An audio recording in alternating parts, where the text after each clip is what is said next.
வாழ்க வையகம், வாழ்க வையகம், வாழ்க வளமுடன். குரு வாழ்க, குருவே துணை. தியானமே யோகம், யோகமே ஞானம்.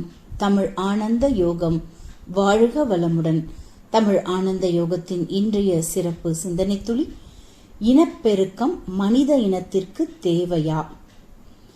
அருட்தந்தை வேதாத்ரி மகரிஷி மற்றும் ஓஷோவின் தத்துவங்களையும் சித்தாந்தங்களையும் நன்கு உணர்ந்தவர்கள் மட்டும்தான் இந்த ஆண் பெண் உறவில் சூட்சுமமாக ஒளிந்திருக்கும் இறை உணர்விற்கான விளக்கத்தை அறிய முடியும். பாலுறவு என்பது குழந்தை பிறப்பு என்ற சந்ததிகளை உருவாக்குவதற்காகவும் இன்பம் என்ற உணர்வை உணர்வதற்கான ஒரு உறவாகவும் இந்த சமுதாயம் பாலுறவினை பார்க்கிறது. இந்த புனிதமான உறவு என்பது இன்பம் என்ற உணர்வை உணரக்கூடிய உறவு மட்டும் அல்ல, அது உச்சகட்டமான பேரின்ப உணர்வாகிய அந்த இறை உணர்வை உணரக்கூடிய ஒரு உறவு என்பதை இந்த சமுதாயம் இன்னும் சிந்தனை செய்து புரிந்து கொள்ளவில்லை.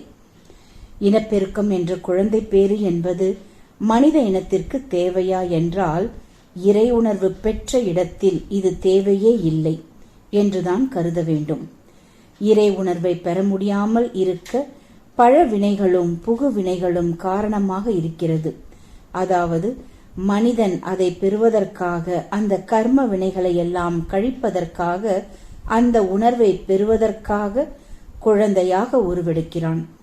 அந்த இறை உணர்வை பெற்றுவிட்டால் அங்கே குழந்தையாக பிறக்க வேண்டும் என்ற அவசியமே இல்லாமல் போய்விடக்கூடியதாக இருக்கிறது. இனப்பெருக்கம் என்பது ஓரறிவு முதல் 5 அறிவு ஜீவன் வரை அவசியம் என்ற ஒரு நிலை இருக்கிறது. ஏன் அவசியம் என்று சிந்தித்தால், அங்கு அவற்றின் நோக்கம் அழுத்தம், ஒளி, சுவை, மனம் என்ற உணர்வுகளை வித்தியாசமாக பல்வேறு வகையில் உணர வேண்டும் என்ற அதனுடைய அறிவின் தாகமே காரணமாக இருக்கிறது. அதற்காகத்தான் அங்கு இனப்பெருக்கம் என்ற ஒன்று நடக்கவும் செய்கிறது. விலங்குகளுடன் நடக்கக்கூடிய இனப்பெருக்கத்திற்கும் மனிதர்களிடையே ஏற்படும் இனப்பெருக்கத்திற்கும் வித்தியாசம் உண்டு. 5 அறிவு ஜீவன்களில் பல்வேறு உருவங்களின் இனப்பெருக்கங்கள் நடந்து கொண்டே இருக்கிறது. அதே போல தாவரங்களிலும் பல்வேறு வகையான தாவரங்கள் தோன்றின.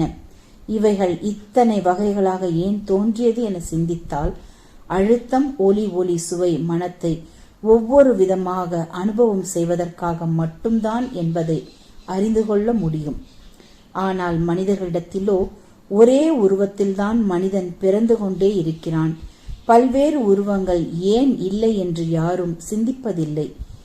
ஏன் இல்லை என்று ஆராயும் பொழுது இங்கு ஒரே உணர்வாகிய அந்த இறை உணர்வு மட்டுமே. அதற்காகத்தான் இந்த மனித பிறப்பு தோன்றியது. அதனால் மட்டுமே பல்வேறு உருவங்களில் இந்த 6வது அறிவு ஜீவன் பெருகவில்லை. எனவே பேரின்பம் என்ற ஒன்று இந்த பால் உறவின் உச்ச நிலையில் அந்த இறை உணர்வு என்ற உணர்வை உணர்ந்து விட்டால் அந்த பாலுறவு இனப்பெருக்கம் என்ற குழந்தை பேராக மாறாது. ஒன்று இறை உணர்வை பெற வேண்டும், அல்லது இறை உணர்வை பெறுவதற்காக அந்த கர்ம வினைகளை எல்லாம் கழித்து இறை உணர்வை பெறுவதற்காக ஒரு குழந்தையாக மாற வேண்டும். இதுதான் இந்த பாலுறவின் நோக்கமாக இருக்கும். இந்த தத்துவ விளக்கம் இந்த சமுதாயத்திற்கு முழுவதுமாக உணர்த்தப்படும் வரை பாலுறவின் உண்மையான நோக்கம் தவறாகவே புரிந்து கொள்ளக்கூடியதாக இருக்கும். இறைஞான ஆசிரியர் நன்மணி ஐயா அவர்களுக்கு நன்றிகள். வாழ்க வளமுடன் ஐயா.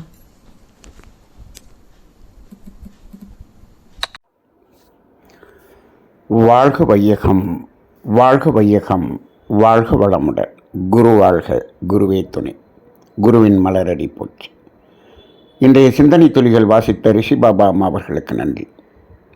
தியானமே யோகம், யோகமே ஞானம். தமிழ் ஆனந்த யோகம். வாழ்க வளமுடன். இன்றைய சிந்தனை தலைப்பு: இனப்பெருக்கம் மனித இனத்துக்கு தேவையா? இது ஒரு வித்தியாசமான கேள்வியாக இருக்கிறது. இனப்பெருக்கம் என்பது உயிரினங்கள் என்று சொன்னால் அங்கு இருந்துதானே ஆக வேண்டும் என்று நாம் இதுவரை புரிந்து வைத்திருக்கிறோம்.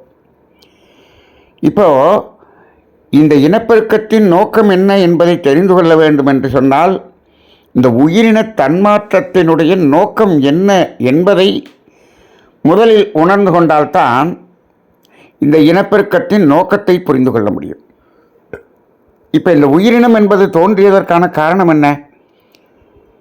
இந்த இறைநிலையாகிய தெய்வநிலை இயக்கத்தில் அணுவாகி அணுக்கள் கூடி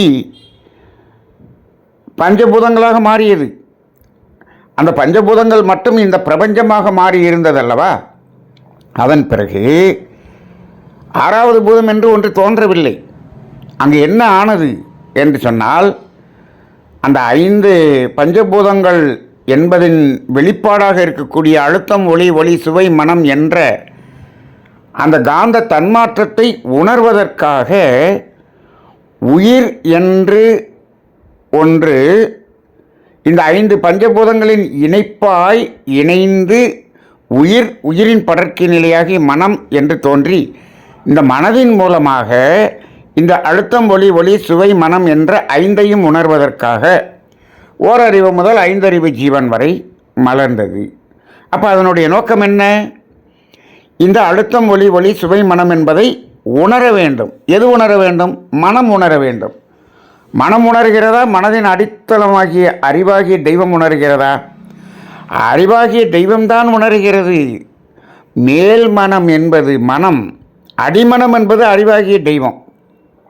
எல்லா உணர்வுகளையும் உணர்வது இந்த அறிவாகிய தெய்வம்தான்.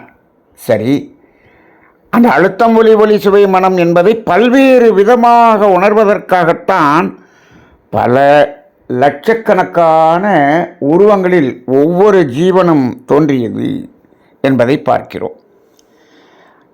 அது ஐயறிவு ஜீவன் வரை அப்படித்தான் இருந்தது. சரி, இப்போ 6வது அறிவாக மனிதன் வந்துவிட்டான். 6வது அறிவு என்பது வந்துவிட்டது. ஆனால் அங்கு 6வது புலன் என்று ஒன்று இல்லை, 6வது காந்த தன்மாற்றம் என்று உணர்வதற்கு எதுவும் இல்லை.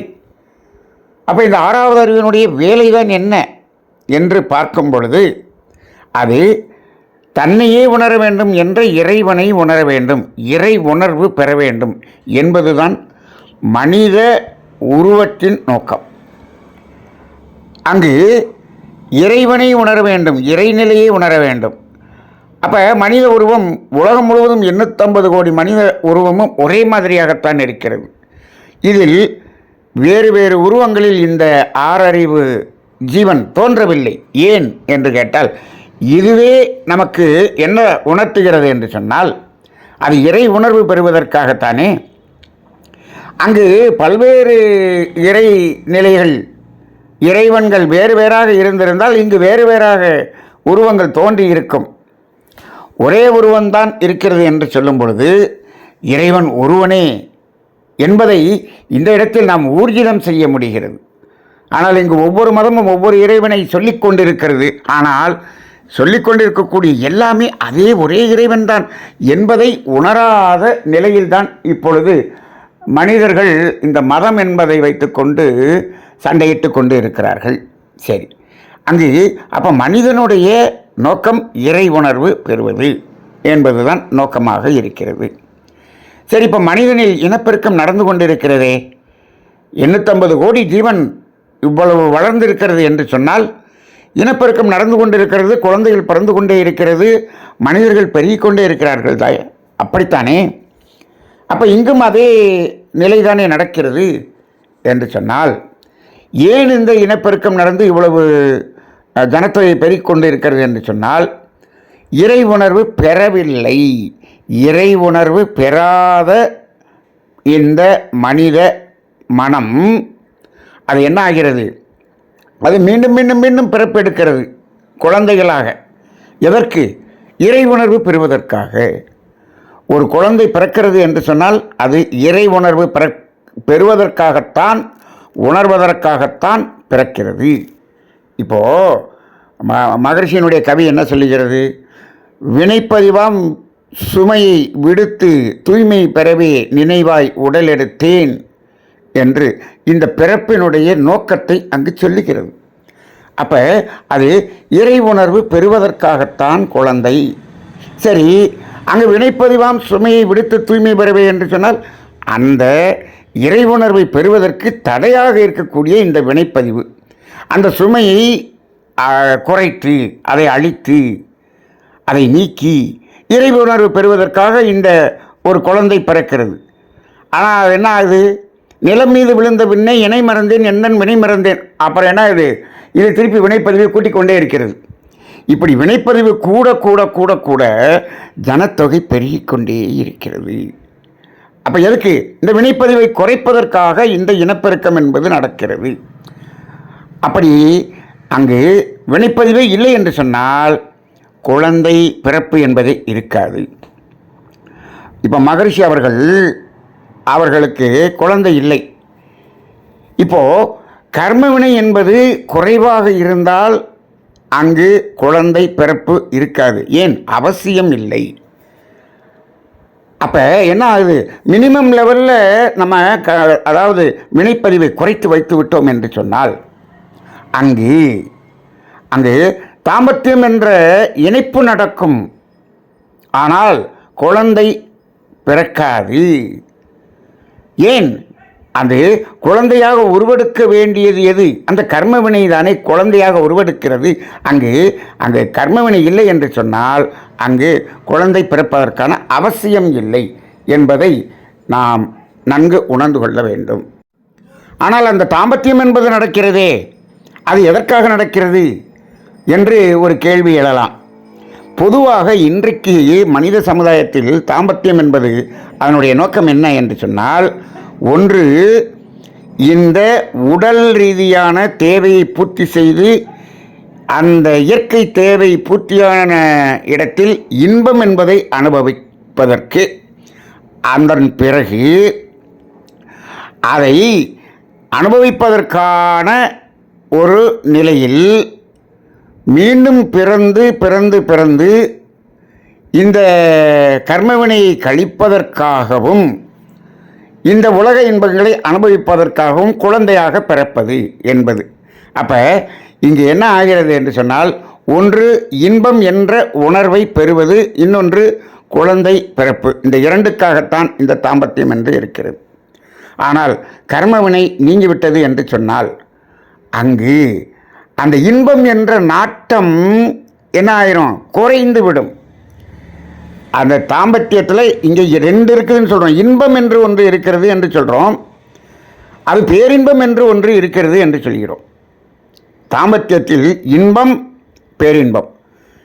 இப்போ இன்பமா பேரின்பமா என்று கேட்டால், இது உடல்களின் இணைப்பு ஏற்படும் பொழுது அங்கு அழுத்தம் என்ற உணர்வு நிலையில் அது என்ன ஆகிறது? இன்பம் என்ற நிலையில் வருகிறது. ஆனால் இந்த பாலுறவு என்பது உயிர் சார்ந்தது என்று சொல்கிறோமே, அந்த இரண்டு உயிர்களும் இணைகின்ற அந்த இடத்தில் அது பேரின்பம் என்ற நிலையை அடைகிறது. அப்போ இன்பமும் உண்டு, பேரின்பமும் உண்டு. ஆனால் இது இன்பத்தில் தொடங்கி பேரின்பத்தில் முடிகிறது. மனிதன் என்ன நினைக்கின்றான்? மயங்கி விடுகிறான் என்று சொன்னால் அந்த பேரின்பம் என்பதும் இந்த உடல் ரீதியானது என்று தவறாக புரிந்து விட்டான். எப்படி இப்போ ஒரு ஜாங்கிரி சாப்பிடும்போது அந்த ஜாங்கிரியிலிருந்து தான் சுவை வருகிறது என்று மயங்கி அதை சாப்பிட்டு கொண்டிருந்தானே, அங்கே இல்லையே. அது இல்லை என்று வேதாத்திரியத்தில் நாம் பலமுறை அதை புரிய வைத்திருக்கிறோம் அல்லவா? அதுபோல இங்கு இந்த உடல் ரீதியான இணைப்பு என்பது இன்பத்தை கொடுக்கிறது. ஆம். ஆனால் அந்த இன்பம் இன்பமாகவே இருக்கும் பொழுது அது அந்த இன்பத்தின் நாட்டத்தை அதிகமாகும்போது துன்பமாக மாறக்கூடியது அது. ஆனால் அந்த உயிர்களின் இணைப்பு நடக்கும் பொழுது அது பேரின்ப நிலை அடைகிறது. இங்கே இந்த கர்மவினை குறைந்துவிட்ட நிலையில் அந்த பேரின்ப நிலை என்பதை இறை உணர்வு என்று மனிதனால் உணர முடியும். இப்போ உணர முடியல. இப்போ அதை என்ன நினச்சிட்டான்? இதை இன்பம் என்றே நினைத்து கொண்டிருக்கிறான். இன்பம் பேரின்பம் ரைட்டு. ஆனால் அது இறை உணர்வு என்பதை உணர முடியும். எப்போ ஓரளவுக்கு நாம் கர்மவினை குறைத்த ஆண் பெண் இணையும் போது அந்த இறை உணர்வு என்பதை உணர முடியும். அப்போ கர்மவினியே இல்லை என்று சொன்னால் தான் இறை உணர்வை பெற முடியுமா என்று கேட்டால், கர்மவினியே இல்லை என்று சொன்னால் இந்த உடல் உயிர் இணைப்பே இருக்காது. அப்போ எப்படி இறை உணர்வு பெறுவது?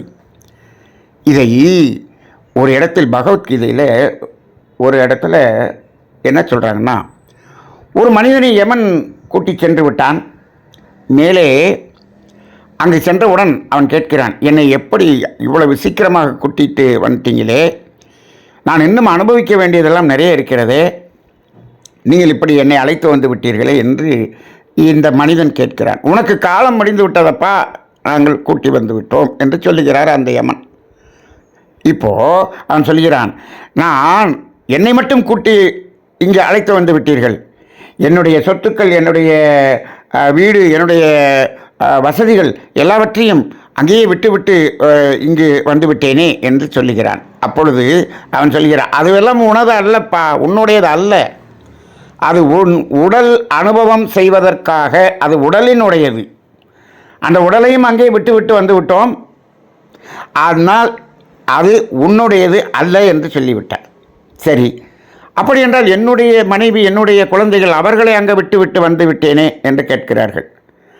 அவர்களும் உன்னுடையவர்கள் அல்ல என்று யமன் சொல்லுகிறார். அப்போ என்னுடையது என்று எதுதான் இருக்கிறது என்று சொல்லும் பொழுது அப்போ சொல்கிறாங்க, உன்னுடைய கர்மவினை என்ற அந்த பாவம் என்பது மட்டும்தான் உன்னுடையதாக இருக்கிறது. அவங்க பாவம் புண்ணியம்னு சொல்லுவாங்க. பாவம் புண்ணியம் மட்டும்தான் என்னுடையது, புண்ணியமும் என்னுடையதுதான்.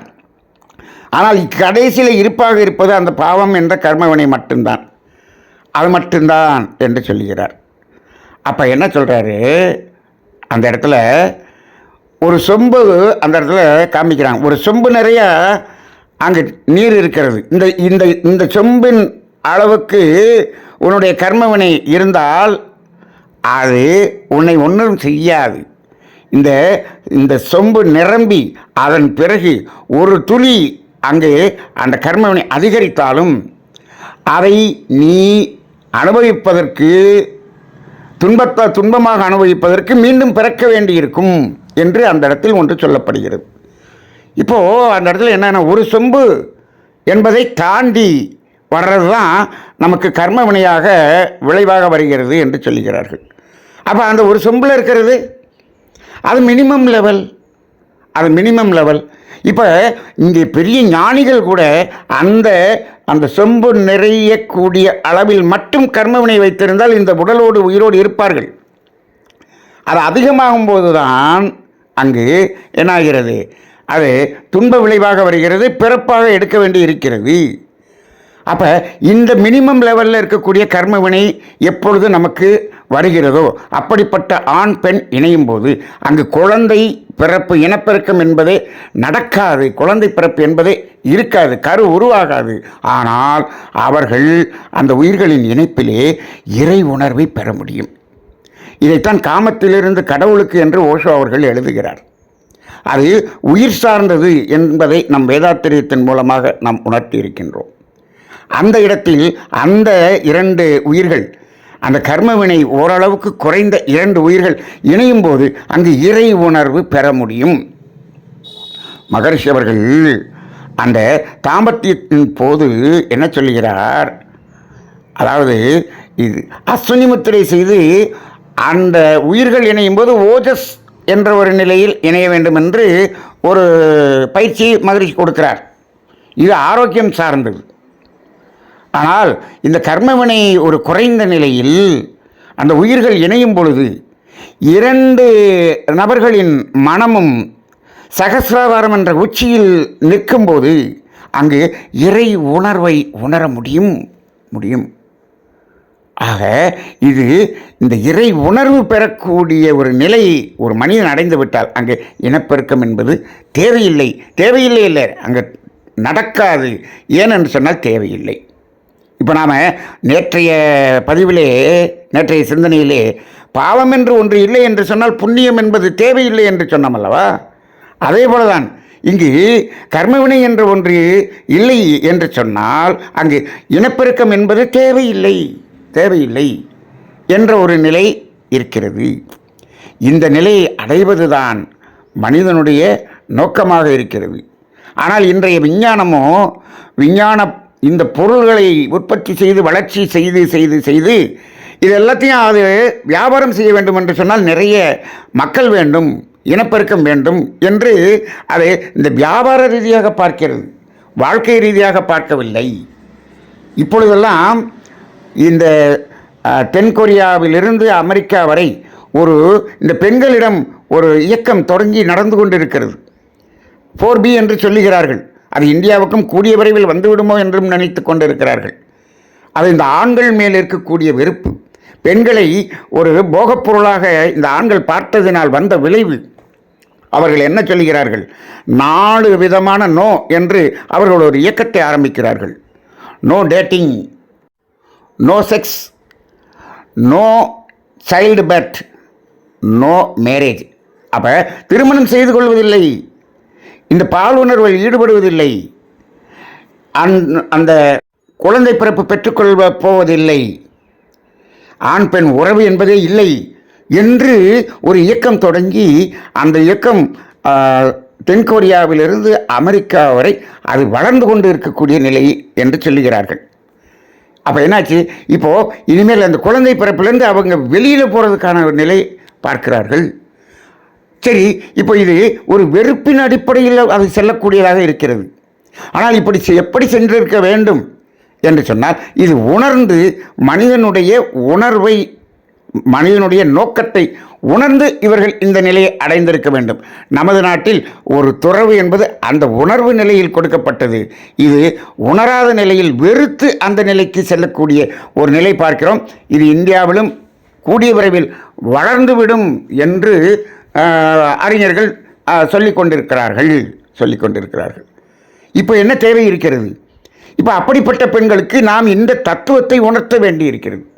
இந்த தத்துவத்தை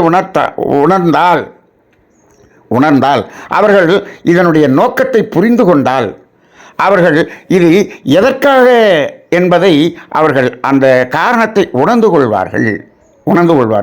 இது அவர்களுக்கு மட்டுமல்ல, ஆண்களும் இதை உணர்ந்து கொள்ள வேண்டும். இதை உணர்ந்து கொண்டால் பெண்களை ஒரு வெறும் போகப் பொருளாகவே பார்க்கக்கூடிய இந்த சமுதாயம் என்பது மாற வேண்டி வரும்.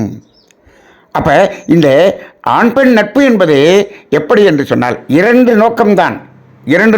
ஒன்று, இந்த உடலின் தேவை, இயற்கை துன்பம் என்பதை போக்கி இன்பம் என்பதை உணர்வதற்கு என்பது ஒன்று. அடுத்தது இறை உணர்வு பெறுவது என்பது. இந்த 2 தான் நோக்கம். இடையில் இந்த கர்மவினை இருக்கிறதுனால குழந்தை பிறப்பு என்பது வந்துவிட்டது. அப்போ இந்த கர்மவினையை நீங்கி நாம் இந்த பயிற்சிகளெல்லாம் கொடுத்து கர்மவினையெல்லாம் குறையும் போது தான் இது உண்மையான அந்த நிலையை அடைய முடியும். இப்பொழுது வெறுத்து அந்த நிலைக்கு ஒதுங்கி இருக்கக்கூடிய ஒரு சமுதாயத்தை பார்க்கிறோம். ஆனால் இப்படி அவர்கள் இருந்தார்கள் என்று சொன்னால் உடல் ரீதியாக பல்வேறு வகையான நோய்களுக்கு அவர்கள் ஆளாக வேண்டிய சூழ்நிலை இருக்கும். ஏனென்று சொன்னால் அங்கே இயற்கை துன்பம் என்பது போக்கப்படாமல் அவர்கள் அந்த துன்ப நிலைக்கு செல்லக்கூடிய ஒரு நிலையும் வரும்.